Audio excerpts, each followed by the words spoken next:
Good morning. It's Monday, and I am here with a Mindful Monday segment for you.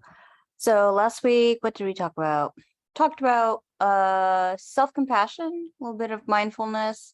Talked about not procrastinating. Eat that frog. That means just tackle that task that you've been putting off. That hard task that you've been putting off, and just do it.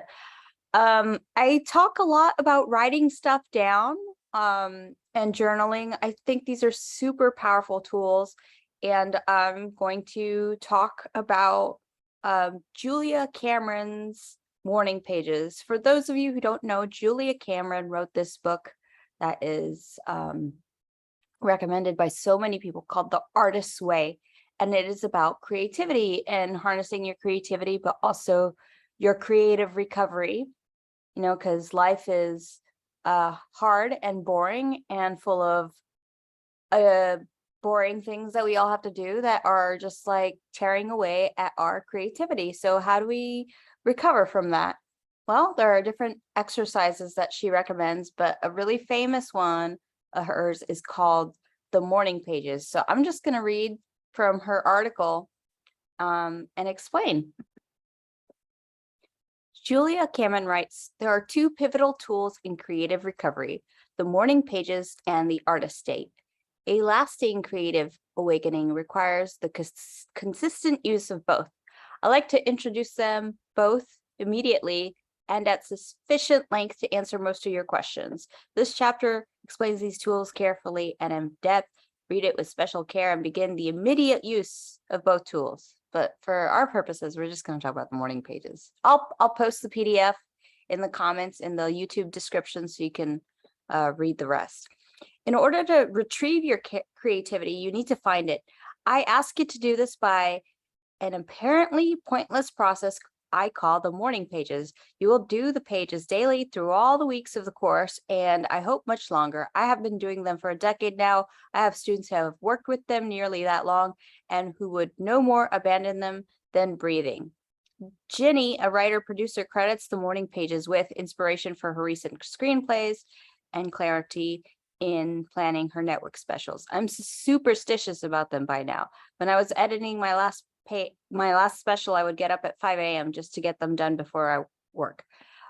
What are morning pages? Put simply, the morning pages are 3 pages of longhand writing, strictly stream of consciousness. Oh God, another morning. I have nothing to say. Wash the curtains. Did I get my laundry done yesterday? Blah, blah, blah. They might also more ingloriously be called the brain drain. Or remember, we talked about the mind dump.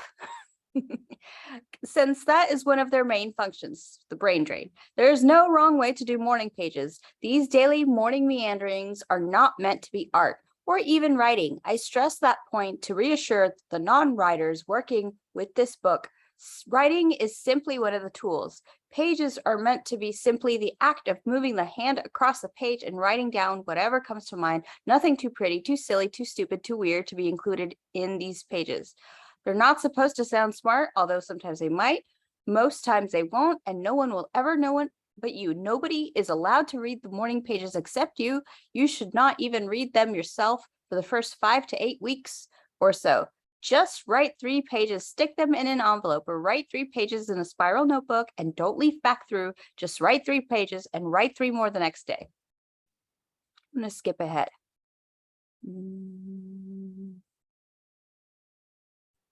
All that whiny, angry, petty stuff you write down in the mornings stands between you and your creativity. Worrying about the job, the laundry, the funny knock in the car. This stuff eddies through our subconscious mind and muddies our day. Get it on the page.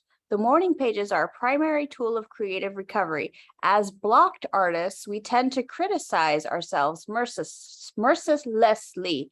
Even if we look like functioning artists to the world, we feel we never do enough, and what we do isn't right. We are victims of our own internalized perfectionists, a nasty and eternal critic, the censor, who resides in our left brain and keeps up a constant stream of subversive remarks that are often disguised as the truth. The censor says wonderful things like, You call that writing? What a joke. You can't even punctuate. If you haven't had it by now, you haven't had it by now, you never will. You can't even spell. What do you think makes you creative? And so on. Make this a rule. Always remember that your censor's negative opinions are not the truth. This takes practice. I'm going to skip ahead a little bit. Morning pages are non-negotiable. Never skip or skimp on morning pages. Your mood doesn't matter. The rotten thing your censor says doesn't matter. We have this idea that we need to be in the mood to write. We don't. Morning pages will teach you that your mood doesn't really matter. Some of the best creative work gets done on days when you just feel like you're doing junk. The morning pages will teach you to stop judging and just let yourself write. So what if you're tired, crabby, distracted, stressed? Your artist is a child and it needs to be fed. Morning pages feed your artist child. So write your morning pages.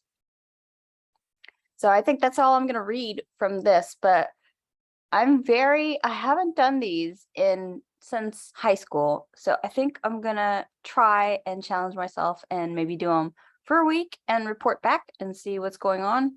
I used to write poetry a lot in high school. I don't really think of myself as a writer anymore. So we'll see, but I don't know, maybe something will come out of this. I do like a morning mind dump though. Like I like getting stuff out of the way, but I don't know if I can fill 3 pages, but I'm going to challenge myself to do it and hopefully report back next week. Have a great week. Be intentional with your time and stay hydrated and caffeinated if that is your preference. Take care.